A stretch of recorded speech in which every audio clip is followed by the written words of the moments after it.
Hello, friends, and welcome to another episode of Chapters on Armstrong Television. Chapters is a really cool show because it gets me a chance and you a chance to profile authors, editors, and publishers from all over the country. I'm your host, Carter Seaton, and it's a thrill to be back today because my dear friend and old host of Chapters, Eliot Parker, is with us. Eliot is the author of several novels, 6 to be exact: Breakdown at Clear River, Making Arrangements, Fragile Brilliance, Code for Murder, A Knife's Edge, and now A Final Call, plus a collection of short stories called Snapshots. He's won the West Virginia Literary Merit Award, the Pencraft Writing Award, and the Feathered Quill Book Award for his works. He currently teaches at the University of Mississippi, commonly known as Ole Miss, and he hosts a podcast program called Now Appalachia across the Authors on the Air Global Radio Network and Blog Talk Radio. It also profiles authors and publishers who live and write about Appalachia. Eliot, it is so good to see you again, especially in person. Oh, yes, Carter. Good to be with you. Thanks so much for having me. Yeah. Thanks so much for inviting me to be back on with delighted. You. We're excited because you're going to get to talk about your new novel, A Final Call. It features your friend and Cleveland female detective, Stacey Tavitt again, and this time I think she's in more hot water than she was the first time in Code for Murder. So let's get right at it. What inspired A Final Call?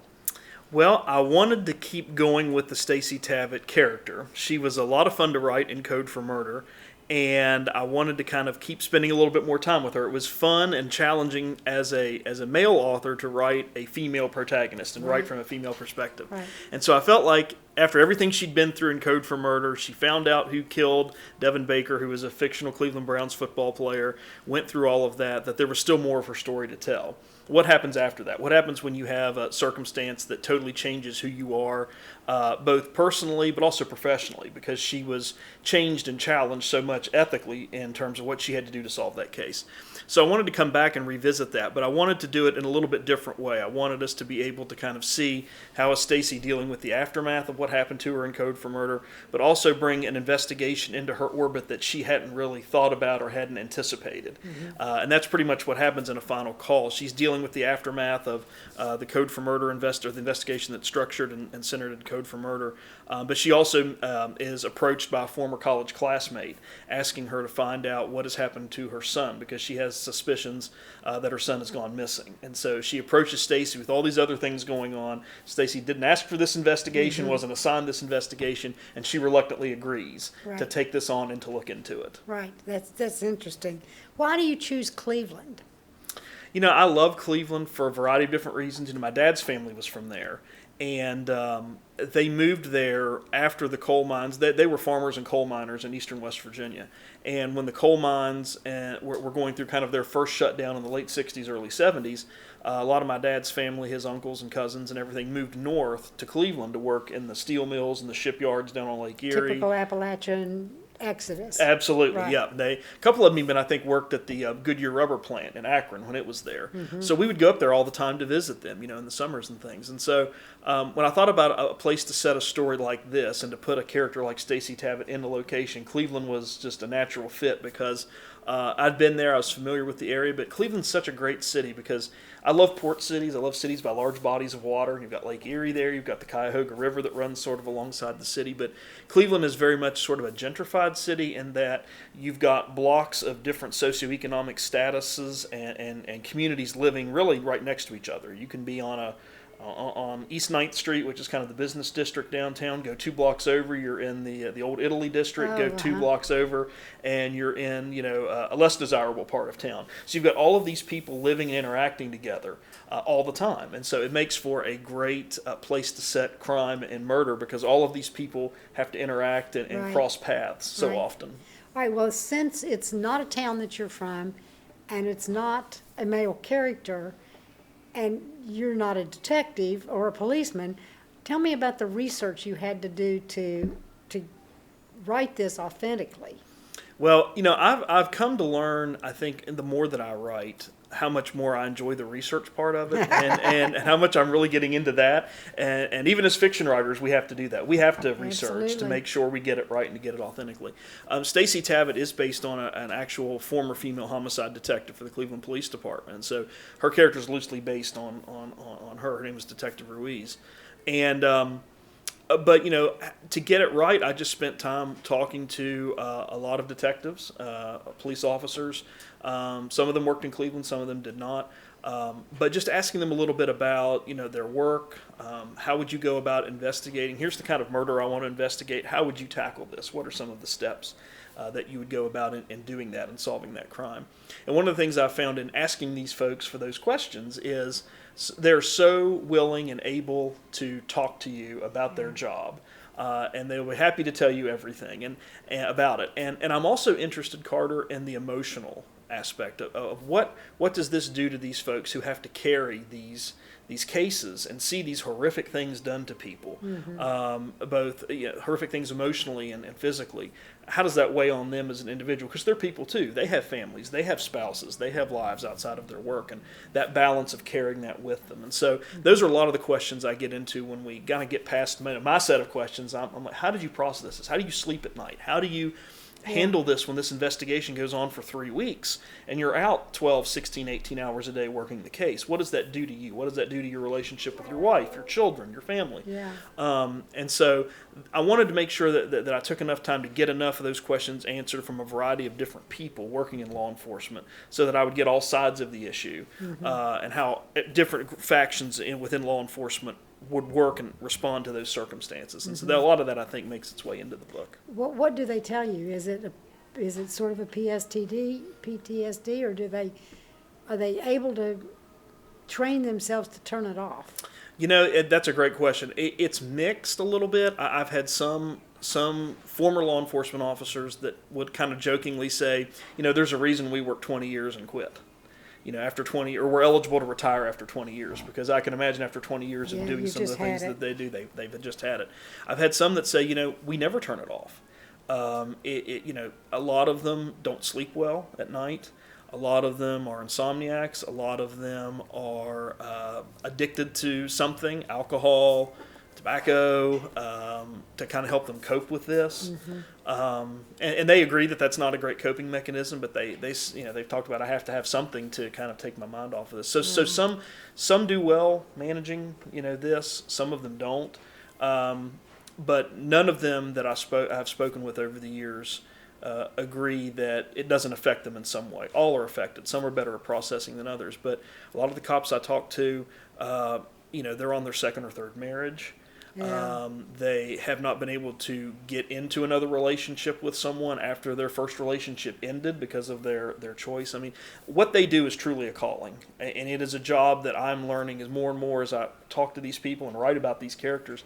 It's a job that most of us wouldn't take if we had the option to, but it's a true calling. And one detective I spoke with told me this one time. He said, I did the job. He's retired now. He said, I did the job and I did the best of my ability because someone has to speak for the victim.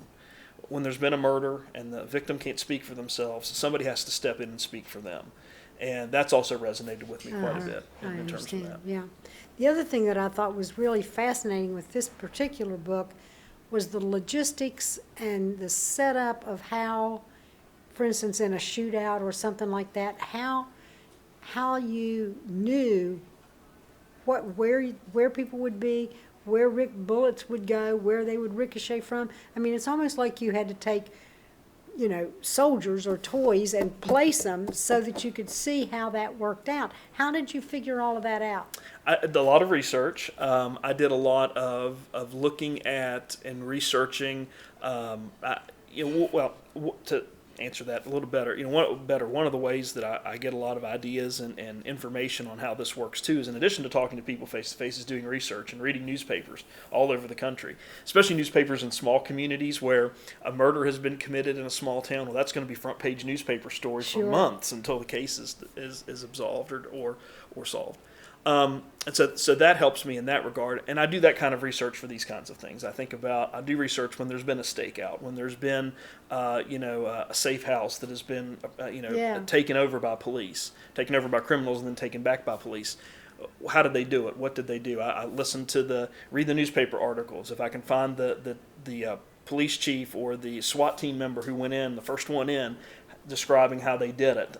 Where were they? Listening to the questions that they get answered by the press. Yeah. And so I take notes of all of that, and then I start thinking about it in my mind, okay, if I'm going to write this to where a reader can see this unfold in their mind, where are we going to have to put everybody, and where are the bullets going to come? And then I go back and look at my notes and say, okay, Sergeant so-and-so that led the SWAT team here went in the front door, and this is what he saw, to what he told the media.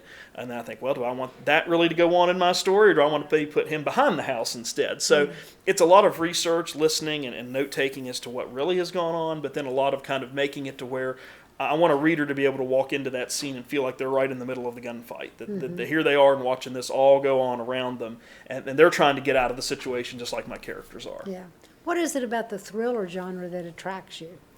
Oh gosh, I think there's nothing better than sitting down with a book and starting on page 1 and keep turning those pages and keep reading that story, and then you realize later it's 2:00 in the morning, you haven't gone to bed yet, and you're going to have a long day the next day. Yeah. And there's something about that experience as a reader that I think thrillers provide that. That's true. And I feel like as an author, the best compliment I can have someone tell me is when they say, oh yeah, you're the reason I didn't get any sleep last night, or you're the reason I didn't get my laundry and dishes done last night because I was too engrossed in your story. And I just think there's other genres that do that too, but there's nothing like a thriller that grabs you kind of right from page 1 and keeps you in the story all the way to the end. And it's been my favorite genre to read most of my life, and I hope that carries over into my writing as well.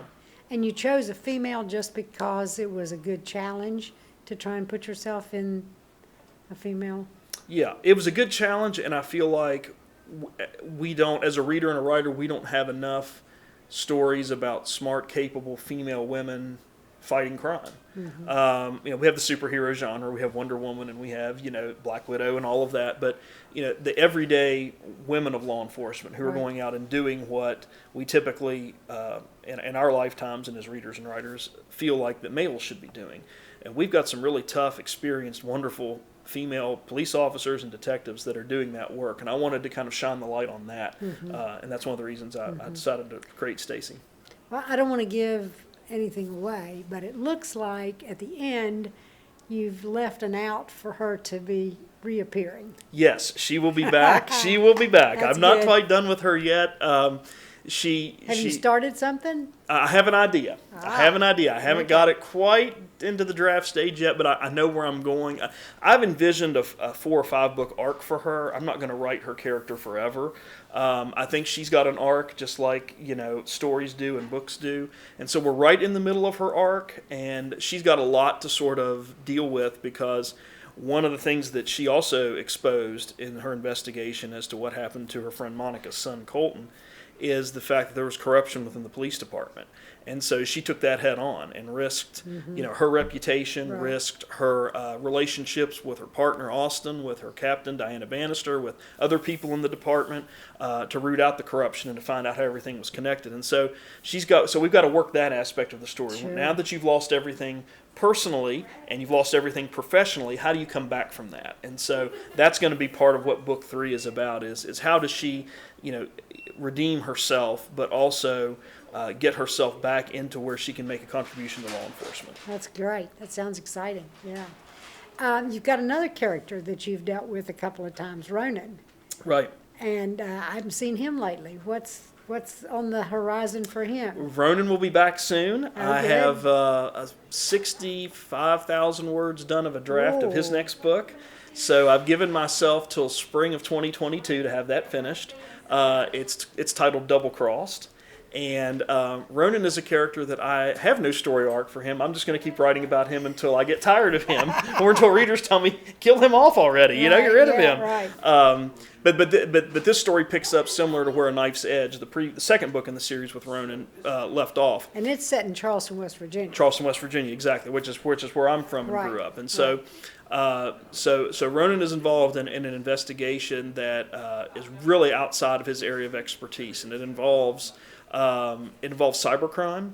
more so than actual. Yes, there's going to be murders and explosions and those kinds of things, but this is a cybercrime case, which really is going to put Ronan in out of his depth a little bit in terms of an investigator. But he's going to meet some people in that world of crime that he's never met before, and it's going to really challenge him in a lot of different ways. And he and Ty, who's another character in the story, are going to sort of take another step in their relationship as well, as we try to find out, can these two men find love and happiness amidst all this violence that surrounds their lives. Right. And so real excited about it. I can't wait to get it finished, and I hope to have it done in the spring of 2022. All right, so that brings me to one question that I had thought about. Do you like switching back and forth between those two protagonists? Is it because you are a little bored with Stacy at this moment and you want to move to something else, or is it just that idea has occurred to you and it doesn't fit Stacy? It's got to fit Ronan. Yeah, I think that's a great question. I think a little bit of both. I don't think that Stacy, her circumstances, she would necessarily get involved in a cybercrime situation. A lot of that has to do with the size of her department she's working in is much larger, and they have their own cybercrimes unit that investigates that. So there is a little bit of that involved. But also I feel like after I've spent so much time with a certain cluster of characters in one of those books, I am ready to move on, and I'm ready to go back. And I feel like just as soon as I'm tired of Stacy, I'm ready to go back to Ronan for a little bit and spend more time with him, and vice versa. So it's really great. And they're similar characters in some ways, but they're so vastly different in others that I get to do things with each of those characters in their own stories, kind of in their own worlds that they occupy, that I couldn't do with the other character in the other world. And so that keeps it fresh and keeps it interesting. I understand the boredom part. I've been asked a couple of times about doing sequels of some of my novels, and I always say, no, once I've done them, they're not a situation where it's a character that could continue in their profession, for instance. I'm done. I want to move on to something else. So, and I feel that way. I feel that way as a short story writer too. It's one of the things I love about short stories is that when you're done with that story, you're done. Yeah. And it's time to move on. So when I have that kind of mood or feeling as a writer, I go back and we'll dabble in short stories some when I have an idea. Well, that's my next question. Are you working on any short stories? I am. I've got 3 kind of already done. I've got a couple that are coming out in some literary journals in spring of 2022. Oh, good. And so my collection that I'm working on now is tentatively titled Table for Two. And the theme in this collection of stories is every story involves 2 people.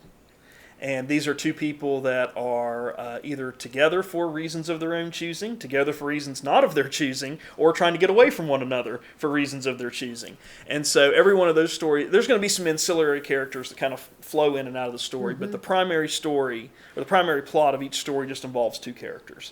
And so Table for Two will be a story in that collection. But that's been a lot of fun and challenging as a writer because when you write thrillers and you have all these detectives and red herrings and suspects and interviews and all of that, you got this big cast that you got to kind of wrap your mind around as a writer.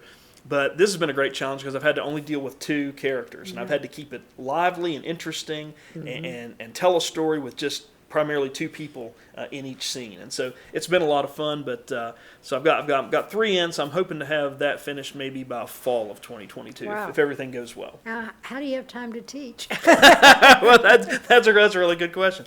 I'm very fortunate in that my job at Ole Miss gives me time throughout the day and time throughout the week to write. My previous writing habit was to get up at 5 o'clock in the morning before everybody in my house got up and write.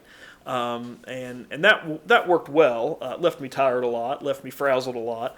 But now I'm fortunately I've got opportunities. If I have a couple hours here, then I can write in the middle of the day. If I have a couple hours in the mid-morning on another day, I can write. So I feel like I'm making a lot more progress faster than I was before. And so I'm fortunate that my schedule's got that flexibility built into it. And they encourage that? They like the fact that you're publishing? Yes, and they're very encouraging and supportive and always asking me, what are you working on next? When's that next one going to be done? I've had several colleagues that have read Final Call said, all right, we're ready for the next Stacy book. Let's go. Let's get at it. And so that's very nice. So the teaching and all of that is involved doesn't drain your mental energy so that you can't write? Is it easy to switch back and forth between teaching and creating? Yes, I think so. And oftentimes, my students give me inspiration. Something they're working on will ignite a spark in me, or we'll have a really good discussion about something we've read in class, and I'll think, well, I've got to get home and get working. My creative juices are ready to go here, and I'm ready to go and start working on something else. Right. So they feed into each other nicely. That's good. How do you mentioned the title, Table for Two. How do you come up with your titles? I try to come up with titles that are simple, catchy, but that someone could remember easily. And so, Table for Two, the title for that short story collection, perfect. Came up because I have a story that involves two people who went to this restaurant for years and years and years every Saturday night for their entire relationship. Well, one of the two has passed away. And now the surviving spouse has got to think about, how do I rebuild my life in a place that was always meant for both of us? And how do I rebuild my life in a place where everybody knew us as two people eating here? And there's other things involved in that as well. And so I got to thinking of, and I got to think about, restaurants, when you go in, how many are going to be in your party? Well, there'll be two. I got to think, table for two, table for three, table for... So that's where I came up. So I try to come up with titles that connect to the story, but as something that is not, this big, long legalese, independent clause followed by a subtitle that somebody says, well, what story did you read? Well, I don't know, it was some big, long, something that people could look at and get a fix for what it is, and something that myself I can keep track of. Okay, that's this story, that's these characters, and that story, so on and so forth. Well, what about the novel Final Call? Where did that title come from? This title I did not have for this book until the very end. There's a scene towards the end of the book where Stacy's talking to Maria Hernandez, who's a suspect in what happens to Colton DeVito, who's the son that Stacy's trying to find out what happened to him. And there's a line, and I don't really remember where the line came from, but there's a line where Stacy says something to the effect of, you need to make the final call. This is the last call you're going to make. This will be the final call you'll have to make to these people that we need to talk to. And I got to thinking about that phone call. When she makes that phone call, or that connection to those people, really sets in motion the climax of the book. And so when I was thinking about a title that would be kind of pithy and catchy and sort of encapsulate what's going on, I thought, a final call would be good. I seem to like a and two-word titles because we had A Knife's Edge, A Final Call. So I'm not going to do that for a while, but that's kind of where the idea of that came from. Yeah, I see. All right, so at Ole Miss, you teach English. Do you also teach creative writing? I do. Yes, I teach a little bit of everything. My doctorate is in business and technical writing, which is contracts and sales proposals and memos and emails and those kinds of things. But I do some creative writing, teaching creative writing as well. I have my MFA from Eastern Kentucky University, and so I do a little bit of everything. And I can also teach composition 101 and 102. So I like that too. I like having a variety of things I can do. I never get bored with any one subject, because just when I get tired of teaching that class, or then there's something else to be taught next semester that's typically different. Yeah. So That's good. That's good. The podcast that you do now, Appalachia.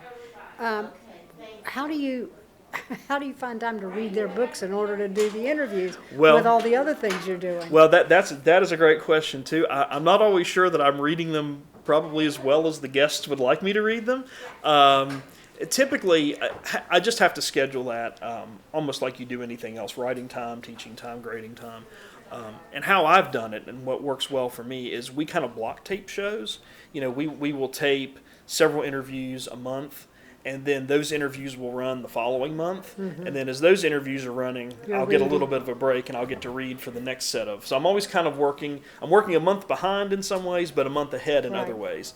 And that allows me to get those books read. But it's amazing now, because I've been doing the podcast for 4 years. We're starting our 4th year, and now I'm getting all these kinds of books from all over the place. From authors themselves, publishers and publicists that have sent them in wanting to have them reviewed. Now, sometimes it doesn't fit the theme of the show, but I have some other hosts on the network who host a show about romance authors, or a show about science fiction, or whatever it may be. And so I'll forward that book on. I'll mail it on and say, this doesn't fit for my show, but it's nice to get those. It's almost like Christmas. Every day you go out to the mailbox and here's a book, and you're like, where's Simon and Schuster? What's inside here? And so, but it's been great. I know you feel this way hosting chapters, that I've met so many wonderful authors and publishers and publicists through the show. That's been the greatest benefit to me, and getting to read some great books by some really talented authors. But Yeah. but the relationships and the networking you get to have is really great. Right, it is. I totally agree with that. Do you ever have time to read for your own pleasure? I do. I'm going to stick Do my you sleep, Eliot? not very well, and the older I get, the less I'm sleeping. But I read, closing out 2021, not counting the now Appalachia books that I read 84 books this year. My word. So I've just found that I would rather read than really turn on the television in the evenings. I'm just sort of jaded and kind of just really aggravated with the news. I'm tired of the biased reporting. I'm tired of, well, this is this leaning network and a that leaning network, and my bachelor's degree is in journalism, and so some of the stuff that these journalists do today and say and write today would have gotten me fired years ago when I was going, and I would have been taught not to do in journalism school. So and we have all these channels and nothing to watch. And so, and I watch Netflix a little bit here and there, but I would rather just come home and read in the evenings. And I'm always taking a book with me. So if I'm at the doctor's office and I've got 30 minutes to wait, or they're behind, I'll just crack open the book. So that's helped me as well. But and I read everything. And I read fiction, nonfiction, romance, science fiction, and I kind of go in fits. I read fiction for a while, then I read nonfiction for a while. I just got finished reading. I can't think of the author's name off the top of my head. His book on Jimmy Carter that just came out. That was my, I think, 84th book of the year that I finished up with, and it was a great. I was kind of on the latter end, being born on the latter end of the Carter presidency, but I've heard so many bad things about him over the years from people, and he was a terrible president, and this and that. So I'd read some nonfiction there for a while. And he kind of closed out my nonfiction fit. So yeah, I love to read. Like I said, I'd rather do that almost than turn the TV on anymore. Yeah, right. So. I know we've talked about this, and I know who your kind of favorite author from the past is, but let's talk a little bit, while we got just a few more minutes left, of what authors inspire you and what started you on the writing journey. Oh, so many great authors. I have to blame this all on my mother because she was a big reader, and she read all the time growing up. We had books everywhere in our house, even in the bathroom, believe it or not. So she started all of this, and she also would buy me a book anytime I wanted a book. It didn't matter if I had 4 at home sitting on my dresser next to my bed. If I was at the bookstore or somewhere and I wanted a book, she bought it for me. So she started all of this. But back to your more direct question. Some contemporary writers, C.J. Box is wonderful. He does a series of books around a Wyoming game warden named Joe Pickett, who has 300 or 400 acres he's responsible for. He's the only law enforcement officer there, and they go out into the forest and do all kinds of wild stuff, hang people from trees, set the woods on fire, and it's just Joe kind of there to solve the problem. So I love C.J. Box. I've really got Jericho Brown. I'm not a big poetry reader, but I love Jericho Brown. I love the way he tends to write more narrative poetry, and I love the way he can tell an emotional, impactful story in a few stanzas of prose in his poems. I really like. I've really gotten David Mcauliffe is probably my favorite historian. I think his books on John Adams and Harry Truman are 2 of the best books I've ever read on any subject. So he's and I like him because he tells nonfiction stories in a way that reads like a novel. Yeah. And I love that. Doris Kearns Goodwin does that too. Yes, absolutely. And so I feel like so he is another one. Elizabeth Gilbert's an author that I really like. Just so many. There's so many great authors, all for different reasons. I take something and learn something every time I read one of their books, even if it's something, a storyline that maybe I know I may not get interested in or be as interested in as something else. I learned something from that book. And so many great writers, and there's just so much great content out there. I feel like I can't read it all, there's just so much out there. That's the truth, yeah. So how do we get your books? You can get your books anywhere you like to buy books. If you live in a community or fortunate enough to live in a community with an independent bookstore or a gift shop or something like that, please buy from them before you go to Amazon or any of those websites. But it is available on Amazon, Barnes & Noble, and Books A Million, and all of those places. And you can visit my website if you would like signed copies. I've had a lot of requests for signed copies. I'm happy to do that. I'm happy to address it to whoever you want to and send it wherever you want it to go. My website's just my name, EliotParker.com, 1L1T, ELIOTPARKER.com, and I'm happy to do that. And you can find more information about all my titles there. Right, it's great.